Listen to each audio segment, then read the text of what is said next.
Alors, j'ai toujours eu des Goldman depuis le début, hein. Donc là, vous avez en fait sur la même diapositive la différence entre le Goldman et le moniteur. Vous voyez que la position. Alors, avec le Covid, il va falloir changer un peu. On a éloigné l'opérateur de la machine, de l'appareil de champ visuel, mais normalement, on est à côté, ce qui fait qu'un enfant, par exemple, l'orthoptiste peut le rassurer, peut tenir un peu sa tête. C'est plus facile qu'à travers un Goldman où on est l'un en face de l'autre. Mais surtout, en fait, du champ visuel par attraction, du champ visuel chez l'enfant, on en faisait depuis 30 ans, mais on n'arrivait pas à descendre en dessous de l'âge de 5 ans. C'était la limite, hein, même avec des orthoptistes très entraînés comme Tanguy Bizot, par exemple, ou Nadja Rousseau, on n'arrivait pas à descendre en dessous. Et puis, donc, Metrovision a sorti le Moon CV1, si je me souviens bien, il y a 7 ans à peu près. Alors, j'ai eu l'un des tout premiers, sinon le premier. Et c'était immédiat. Donc, les orthoptistes qui travaillent dans le labo se sont emparés de l'appareil et en même pas 2 mois, on a abandonné le Goldman manuel et on est passé à 100% sur le Goldman Metrovision. Alors pourquoi? Ben, la partie Goldman, elle est à peu près équivalente, hein, sauf qu'on a une aide numérique. Mais l'énorme différence entre le Goldman classique ou même le Goldman sur Octopus, le Goldman sur Humphrey et le moniteur, c'est la caméra. On a l'ensemble du visage, on a les deux yeux, et ça, c'est quelque chose auquel on n'avait pas pensé avant. Je ne suis pas sûr d'ailleurs que M. Charine Metrovision ait vraiment pensé à l'énorme intérêt d'une caméra qui voit les deux yeux en même temps. Mais c'est vraiment cette caméra-là qui nous a complètement changé notre façon de travailler au niveau du Goldman. Donc, à partir du moment où on est passé sur le Moon CV1 hein, de Metrovision, on est descendu en âge très rapidement et on est descendu en âge donc en même pas 3 mois, on maîtrisait la technique du champ visuel par attraction chez l'enfant de 1 an et après on est même descendu en dessous de 1 an. Ce qui fait que bah, tous les enfants de moins de 5 ans ou qui ont des polyhandicaps qui passent ici, le champ visuel binoculaire, je vous montrerai pourquoi, c'est la routine en fait, j'ai même pas besoin de le demander, hein, ça fait partie du bilan de base. Alors je vais vous montrer quelques exemples cliniques. Donc voilà, ça c'est une. Alors si ça veut bien démarrer, comme Sabine, normalement ça doit démarrer. Voilà. Alors on démarre. Donc je vais me mettre juste un petit peu après. Voilà, parce que là la qualité est meilleure. Voilà. Donc ça c'est un enfant de 1 an. Alors on lui avait fait, il y a une pastille parce que on avait fait des essais. Alors c'est pas sur la. On avait fait des essais aussi d'attraction. Alors c'est en accéléré. Je sais pas pourquoi c'est en accéléré d'ailleurs. Normalement, ça devrait être un peu moins rapide que ça. Voilà. Et on arrive quand même, alors on arrive quand même en fait à faire du champ visuel d'attraction. Hein, je vais vous le passer au ralenti. Voilà. Même avec un enfant, vous voyez, la tenue tête est pas terrible. Là, il bouge beaucoup. Il y a des voilà, mouvements de tête, mais on arrive quand même. Hein, c'est vraiment le réflexe d'attraction. On arrive quand même. Donc là, c'est perdu. Là, il refixe hein, au centre. Et on arrive de nouveau en faisant bouger le petit spot. Hein, c'est du 5-4 à la tirer. Alors, on peut également utiliser sur les appareils Metrovision, on peut utiliser également leur écran. Et pour les moins de 8 mois, en fait, on fait du champ visuel cinétique sur leur écran, hein, le Moonpack, pour les tout petits. Mais en fait, très rapidement, on s'est aperçu que même à l'âge de 8 mois, on arrive à le faire sur coupole. Donc ça, c'était un nystagmus lié à un retard un petit peu global.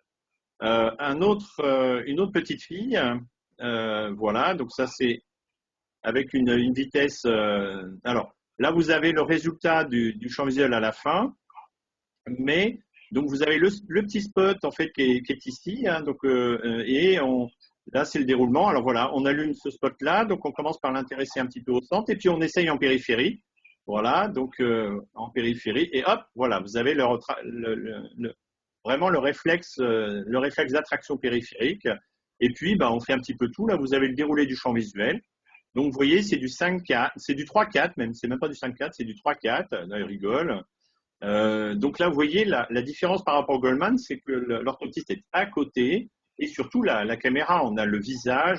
Dans un Goldman, on aurait perdu son œil depuis le départ. Hein. Donc vraiment, la caméra, c'est l'énorme plus pour nous. Hein. Et puis là, vous voyez notre technique, on fait un champ visuel binoculaire et puis après, on tape un petit peu partout, on cherche des gros déficits. Hein, ce qu'on cherche, c'est pas un microscotome central ou paracentral, on cherche des gros déficits neurologiques hein, de type cananopsie, héminopsie, champ visuel tubulaire, gros scotome central, hein, faut pas se leurrer. Et là, en fait, c'était un bilan de une atteinte de l'ERG, c'était un bilan de rétine pigmentaire syndromique. Hein, donc une petite fille quand même assez sympa. Et n'oubliez pas, on a également besoin de ce champ visuel binoculaire pour tout ce qui est basse vision. Donc là, par exemple, le champ visuel binoculaire est normal, on est rassuré sur sa vision périphérique, elle peut aller dans la salle dans la cour de récréation, elle peut jouer au ballon, elle a une vision périphérique tout à fait correcte, même si elle a une basse vision centrale. Un autre cas clinique, donc avec pareil, un garçon de 5 ans, nystagmus, photophobie, c'est une achromatopsie. Donc là, vous voyez, alors on a donc le même principe, attraction. Et là, je vous montre cette diapo parce qu'en fait, on lui a donné la poire réponse. Et c'est à partir chez un enfant qui coopère bien, en gros à partir de l'âge de 4-6 ans, que l'on passe en fait la technique par attraction avec un champ visuel classique, c'est-à-dire il fixe le point de fixation au centre et il appuie sur la sonnette.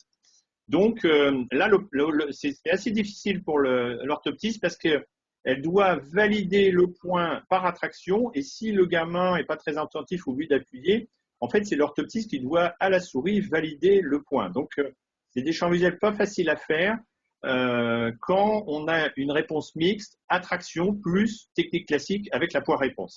En gros, nous, hein, c'est 4-5 ans, j'ai une orthoptiste à côté de moi, Chloé, c'est en gros 4-5 ans où on a le passage entre les deux.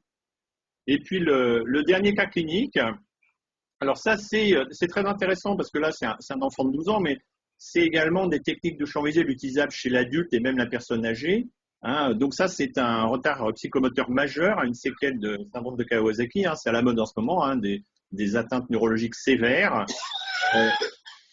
Il avait des troubles de comportement majeurs, il parlait à peine, mais on a quand même réussi à lui faire un champ visuel neurologique monoculaire, hein, vous voyez. Alors, on n'a pas la tache aveugle, hein, ça correspond en gros à un enfant qui aurait 4 ans à peu près, 4-5 ans, mais même chez des enfants ou des adultes polyhandicapés, on arrive à faire du champ visuel monoculaire neurologique.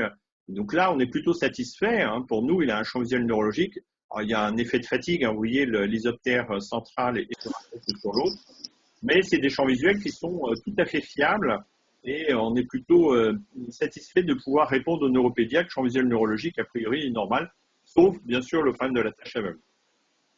Alors ça, c'est des livres. En fait, il n'y a pas de livre hein, ou beaucoup d'articles hein, sur cette technique de champ visuel par attraction.